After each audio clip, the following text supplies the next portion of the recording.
Nah, patokannya itu adalah usianya si anak dibandingkan dengan anak-anak lain yang seumurannya dengan dia. Halo orang tua tanam benih, saya Maria, seorang psikolog klinis anak dan remaja. Dalam video Tanya Tanam Benih kali ini, saya akan menjawab beberapa pertanyaan orang tua seputar topik ADHD. Ada pertanyaan dari Ibu Vivin Kertawijaya. Pada anak 6 tahun, apakah hiperaktif adalah ciri yang sangat khas pada anak ADHD? Jika anak tersebut tidak hiperaktif, namun 90% gejala lain ada, apakah disebut ADHD? ADHD adalah singkatan dari Attention Deficit Hyperactivity Disorder. Atau dalam bahasa Indonesianya, para ahli sering menyebutkannya sebagai gangguan pemusatan perhatian dan hiperaktivitas. Nah, kalau kita lihat dari singkatannya tersebut tadi, ADHD ini berarti bahwa seorang individu atau seorang anak yang mengalami ADHD, maka dia akan punya masalah dalam dua hal. Masalah yang pertama adalah dia memiliki kelemahan atau kesusahan dalam memberikan perhatian atau memperhatikan hal-hal yang seharusnya itu bisa dia perhatikan. Kemudian masalah yang kedua adalah dia ada kesusahan mengontrol pergerakannya atau aktivitasnya yang tergolong hiper atau berlebihan. Kan tadi attention deficit, jadi kesusahan dalam memberikan atensi atau memperhatikan sesuatu, attention deficit ya, berarti defisit atensi. Kemudian hyperactivity artinya aktivitasnya hyper, aktivitasnya berlebihan, pergerakannya berlebihan. Nah, dikatakan berlebihan pergerakannya, dikatakan kekurangan atensinya, itu patokannya apa sih? Nah, patokannya itu adalah usianya si anak dibandingkan dengan anak-anak lain yang seumurannya dengan dia. Gitu. Jadi berlaku norma umum, berlaku aturan umum atau umumnya anak usia begitu sudah bisa berapa lama menaruh atensi, umumnya anak usia segitu bergeraknya seberapa lincah, anak ini kurang atensinya atau lebih atensinya jika dibanding dengan teman sebaya yang seusia dia. Nah, jadi patokannya adalah usia dan dibandingkan dengan teman sebaya. Bukan disebut hiperaktif atau kurang atensi karena dia saat itu sedang berulah misalnya atau bertingkah karena ada kebutuhan emosi yang tidak terpenuhi, bukan juga karena ada masalah medis yang dia miliki ya. Bukan juga karena perilaku hiperaktifnya atau kurang atensinya, bukan juga disebabkan karena ada problem dalam area kecerdasan. Misalnya anaknya dengan kecerdasannya di bawah usianya sehingga dia jadi susah fokus, bukan. Jadi pengertian ADHD itu anaknya defisit atensi dan hiperaktif berdasarkan usianya ketika dibandingkan dengan teman-teman sebayanya. Kemudian ada pertanyaan dari Ibu Fani dari Facebook menanyakan bahwa apa sih perbedaan yang menonjol antara ADD dan ADHD? Lalu apakah minat yang terlalu besar pada barang atau pada suatu hal itu termasuk karakteristik dari ADHD? Kemudian ada juga Bu Septiana ini dari Instagram menanyakan bahwa apa sih bedanya ADHD dengan ADD? Dan ada berapa tipekah bentuk dari ADHD? Nah, tipe ADHD ini ada 3 ya, Bapak dan Ibu. Yang pertama itu tipe inattentive atau sering juga dikenal dengan istilah ADD. Singkatannya Attention Deficit Disorder. Kalau tadi ADHD, nah ini hanya dihilangkan. Hiperaktivitasnya dihilangkan. Nah, jadi kalau anak dengan tipe ADHD yang inattentif ini, yang ADD ini ya, kesulitan utamanya dia ada di fokus dan konsentrasi. Jadi dia kurang fokus. Nah, kemudian tipe yang kedua adalah tipe ADHD yang hiperaktif atau impulsif. Kesulitan utamanya untuk tipe ini adalah gerakannya berlebihan. Tidak sesuai dengan situasi. Misalnya situasi mengharuskan dia duduk, mengharuskan dia mengantri menunggu giliran, dia tidak bisa. Dia terus bergerak berlebihan. Dan dia juga cenderung terburu-buru atau tergesa-gesa. Itu impulsif ya.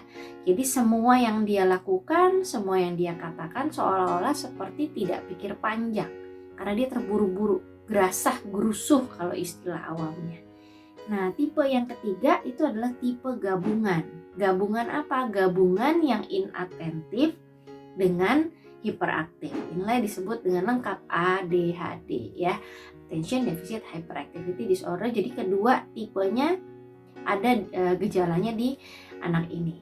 Jadi tadi ada 3 tipe ya. Tipe yang dominan inatensinya, tipe yang dominan hiperaktifnya, dan yang 3 tipe yang kedua-duanya sama-sama dominan. Kemudian ada pertanyaan juga dari Ibu Heni Sitinjak, menanyakan bahwa apakah anak ADHD cenderung reverse kah? Misalnya kalau dilarang justru sebaliknya malah dilakukan.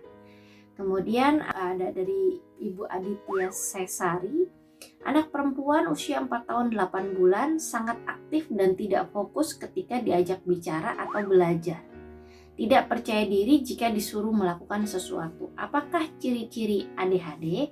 Jadi sebetulnya ya, ciri anak dengan ADHD itu ada total 18 perilaku yang merupakan gejala yang ditunjukkan oleh individu dengan ADHD. Total 18 perilaku, 18 gejala. Nah, untuk dikatakan seorang anak memiliki ADHD tipe tertentu misalnya ya, jadi di tipenya itu misalnya tipe inatentif, dia harus memenuhi minimal 5-6 dari total 9 gejala yang ada. Kemudian kalau dia mau disimpulkan punya ADHD tipe impulsif, tipe dominan hyperaktifnya, itu juga 5-6 gejala dari 9 gejala yang ada, makanya total 18. Nah, dengan kata lain kalau kita mau mendiagnosa anak ini tipe ADHD, tipe yang gabungan tadi, total dia harus menunjukkan 10-12 gejala dari total 18 gejala yang ada. Dengan kata lain, tidak bisa kalau hanya 1 atau sampai 2 gejala atau hanya 4 saja yang ada, kemudian kita katakan anak ini ADHD. Tidak. Begitu ya. Nah, apa saja sih gejala perilaku itu? Saya sebutkan beberapa saja di antaranya ya. Ada gejalanya sulit bertahan untuk fokus. Sulit bertahan untuk fokus, memperhatikan atau mengerjakan tugas-tugas yang membutuhkan usaha-usaha untuk berpikir gitu, atau usaha-usaha mental tertentu. Jadi dia susah untuk mempertahankan fokusnya. Misalnya dia pertama bisa fokus, kemudian tengah-tengah dia teralih. Jadi dia susah untuk bertahan untuk fokus. Nah, kemudian dia juga bisa mudah teralihkan. Jadi di tengah-tengah dia mengerjakan soal, di tengah-tengah dia sedang berbicara dengan kita, misalnya berbicara sesuatu hal yang penting, tiba-tiba di tengah-tengah dia terpikir yang lain atau terdistraksi oleh sesuatu. Tiba-tiba dia mudah teralihkan atau bahkan tidak kasat mata, jadi tiba-tiba di tengah-tengah dia bengong aja, ngelamun, teralihkan pikirannya ya. Nah, kemudian juga salah satu gejalanya adalah tidak teliti cirinya. Kemudian ada juga yang sering kehilangan barang-barang. Kemudian gejalanya juga ada yang sulit duduk tenang, sulit menunggu giliran, bicara terlalu banyak, bergerak terlalu banyak, seperti tidak ada capeknya, ngomong terus atau gerak terus gitu ya. Nah, itu beberapa gejala atau tanda ciri-ciri perilaku anak dengan ADHD. Nah, tadi Ibu Heni bertanya, apakah ada salah satu tandanya adalah dia cenderung reverse. Kalau dilarang justru sebaliknya malah dilakukan. Sebetulnya bisa saja perilaku ini muncul. Kalau misalkan kita katakan jangan ke sana, itu dia malah ke sana. Tapi niatnya, nah kita lihat dulu niatnya apa atau penyebabnya apa. Kalau penyebabnya adalah karena tadi dia impulsif, dia sulit mengontrol energi atau gerakannya, sehingga dia dengar ibu bilang jangan, tapi antara yang dia dengar dengan gerak motornya udah keduluan kecepatan gerak motornya karena dia impulsif tadi. Jadi yang dia lakukan sebaliknya daripada apa yang ibu larang gitu ya. Nah, tapi ada juga anak dengan kondisi yang namanya gangguan ODD, Oppositional Defiant Disorder, yang tidak akan kita bahas, hanya saya singgung sedikit. Nah, anak-anak dengan ODD dia memang secara sengaja, intentionally, memang niatnya melakukan sesuatu yang kebalikan dari apa yang disuruh. Nah, itu bukan anak ADHD. Nah, jadi harus dicari tahu dulu penyebabnya. Alasan dari anak melakukan perilaku reverse. Apakah dia impulsif? Kalau karena dia impulsif, kemungkinan dia ADHD. Tapi apakah karena memang dia adalah anak yang punya kecenderungan mau melakukan sebaliknya? Itu berarti dia bukan ADHD. Kemungkinan dia ODD. Seperti itu ya. Apakah ciri-cirinya hanya beberapa tadi yang saya sebutkan gitu? Apakah anak ADHD gejalanya itu hanya mentok di 18 gejala perilaku itu tadi saja gitu ya. Jadi kalau anak yang misalnya tidak fokus plus menunjukkan adanya perilaku-perilaku lain ya yang bukan gejalanya ADHD, berarti dia bukan ADHD ya Bu. Nah, belum tentu juga. Jadi kenapa? Karena terkadang juga ada anak ADHD yang juga mengalami gangguan lain bersamaan dengan gangguan ADHD yang dia miliki. Jadi dia punya kondisi ADHD, dia juga punya gangguan lain seperti misalnya contoh gangguan kecemasan. Ada anak ADHD dengan gangguan kecemasan. Sehingga perilakunya dia menunjukkan tadi gejala ciri anaknya ADHD, plus dia juga menunjukkan adanya perilaku-perilaku cemas dalam kesehariannya.